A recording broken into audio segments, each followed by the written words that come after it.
The task of generating images from an existing dataset is one of the applications of machine learning today. Back in 2014, Goodfellow and his team proposed generative adversarial networks, variants of which have been able to produce photorealistic images. GANs consist of two main components, a generator and a discriminator. The generator takes in a latent input and outputs a synthetic image.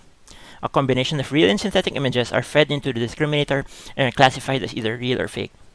The generator aims to outdo the discriminator by maximizing its probability to make a false prediction.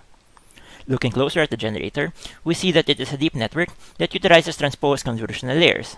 There is also a variation wherein a separate conditional input label is used to ensure a specific image is created. The discriminator, on the other hand, uses convolutional layers to obtain the probability that a given input is real. For this examination, MNIST handwritten digits were used in training. Without convolution, the generated images, while having some semblance of being numbers, have noisy backgrounds and rough edges. With convolutional layers, we see a huge improvement in terms of image quality. Background noise is unnoticeable, and the edges are a lot smoother. Providing a conditional input, we are able to specify the number we want to create an image of. How do we evaluate the performance of GANs? For example, does this image look real or fake? Well, we can have humans classify the images. However, human classification is quite subjective, and over time, humans learn what specifically they should be looking at. In comes the Frechet inception distance. This metric uses the pre-trained inception v3 model.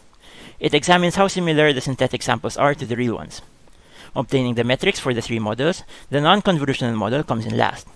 Second, we have the conditional model, and coming out on top, we have the model that utilizes convolution. While the conditional model also uses convolution, it does add a layer of complexity with the conditional input label. This is generating images of numbers from text with generative adversarial networks.